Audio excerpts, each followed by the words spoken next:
Hi, I'm Kara O, and today we're going to talk about how men heal after a breakup. I have a wonderful man here as my guest. This is Stephen E. Gordon. He said E stands for excellent. I like that. I like it. So, Stephen, you went through a difficult divorce because you Yes. were trying to, keep it together. Right. Got two beautiful daughters, and we talked a lot during that time. What did you do to kind of get through that emotionally? And I mean, you're not necessarily the way all guys do it, but any light that you can shed on this, because a lot of guys, they just move on to the next one, and they never really allow themselves to feel any of that stuff, and that's what a lot of women notice. God, we just broke up and he's already on to the next one. Right. But not every guy's like that, and that doesn't mean that they're not dealing with it just because it appears that they've moved on. True, very true. Well, for me, what I did was, my ex-wife and I, we have a very interesting relationship in that we are very good friends. We don't have any drama. There's no bickering and backbiting and none of the crazy stuff that typically happens with divorces when they get nasty and things like that. We don't have any of that. We spent Thanksgiving together. We spent Christmas together. Birthdays. So all of great that for your kind of kids. stuff. But what led to that was that we realized that there was a problem, and we talked about it. And for me, I had to put aside the ego. The ego for me ego is a really bad thing for a relationship because it blocks all communication or any learning processes that should be filtering into your brain. Absolutely. You can't hear each other if your ego's in the way. Absolutely. So I set all that aside and realized that, okay, maybe there's a slight possibility that I actually have something to do with the problem with our marriage, with the problems and everything. So I started listening. I shut my mouth finally, and my ex-wife Mia was kind enough to tell me in no uncertain terms that these are the issues. This is what the problem is. Now, she never said directly that it's all your fault. Right. But I was man enough to realize that what she was saying, I could look and listen and hear and learn that what she was saying, it was directly correlated to my behavior or lack of behavior. So I took all that in. And I said, okay, well, this is pretty much a done deal. But I'm going to take all this information and I'm going to process it. I'm going to learn from it. I'm going to feel all the pain. I'm going to relive all of the things that I should have done, the things that I did do, everything that was hurtful in our relationship that was directly linked to me. I'm going to relive all that. Because sweeping it under the rug doesn't mean that you got a clean house. You sweep all your dirt underneath the rug, it's still there. You can't see it, but it's still there. Yeah. So I had to pull the scabs off of all of that and just let it all out. And it was about a good year process for me.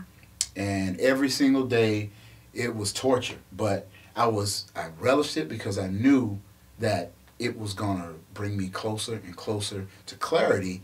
And it was going to bring me closer and closer to me being the best person that I could be. Yeah. And it was just basically going through it, living through all of it, acknowledging it, not placing blame, accepting my role in everything that went wrong, and just letting the process unfold. I had no idea that we'd end up where we are today, which is in a very good spot.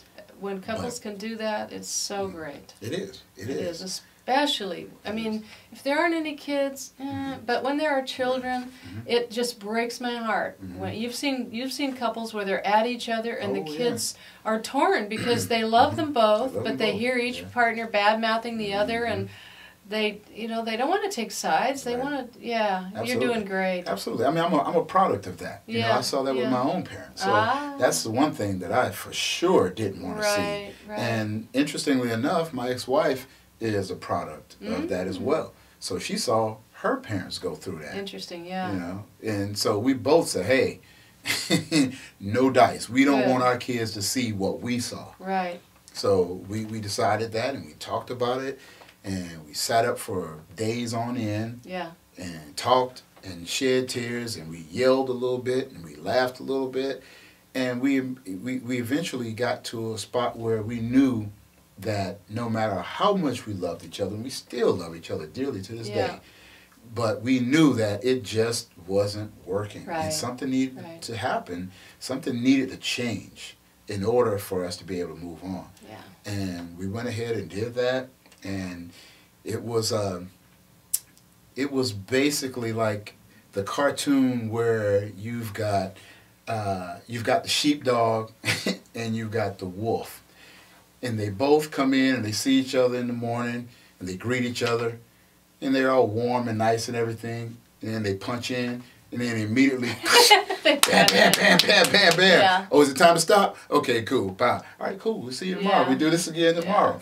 It was that kind of thing. We had a healthy respect for each other, but we knew when the issues were at hand, we were going to set aside everything, make sure the kids weren't around, and we air everything out. And then it's like, oh, it's about time to go get the kids now. Okay, cool. Let's punch out. Punch out. Everything's good. We go get the kids. We'll continue this at another time. Yeah. And we were lucky and fortunate enough to know that these kind of things we wanted to do within the confines of just us. Right. No kids around. Because I saw all that when I was a kid. She saw all that when she was a kid. And it makes an impression on you. And we didn't want our kids growing up, you know, seeing mommy and daddy just being nasty to one another. It's a horrible thing to do to kids. Yeah. I think one of the things that I teach on a ongoing basis, that we are responsible for what happens in our lives. Absolutely. We are responsible for how we react and respond to other people. And if we're going to take responsibility, that means we're going to consciously choose how to live our lives. And that's what you and Mia, is that her name? Yes. Mia, I never met her. Is she blonde? She is. She's Swedish. I knew she was Swedish, yeah. But yeah, I mean, you consciously made a choice and a decision to be adults instead of a couple of, mean kids at each other. Yeah, a couple of bullies, which is what's sad, is a lot of couples, when they break up, they become bullies. Absolutely. The one thing that I always said, and we both came to that conclusion. I'm not, by any stretch of imagination, some brilliant dude or anything like that. But, I had a lot of help from her. Yeah. Lots of help, unbelievably. I mean, I credit her to this day. Even though we're not together, I credit her to this day for me becoming the best person that I am right now, and on my way to becoming even better. Yeah. But the one thing that we came away from this knowing is that if you can't get along while you're together, why in the hell would you want to be at each other's throat when you're not together? Right. What kind of sense does that make? No, it doesn't make any sense. We're going to fight when we're together, we're going to break up, and then we're going to get worse and nastier? Right. Well, I always feel like if you loved each other, hang on to that part, even though, and like you said, you realize after hashing it out, it's not going to work. Yeah. But there's enough love that you can, keep going, especially with kids. So, yeah, only if every guy could learn from this, every woman could learn from this, and that you can have a good breakup. Oh, absolutely. I've had several. Absolutely. And I'm friends with all but the dung beetle. and there you have it. And there you have it. All right, Kara and Stephen wishing you lots of lip smacking love. Mwah. Poor dung beetle.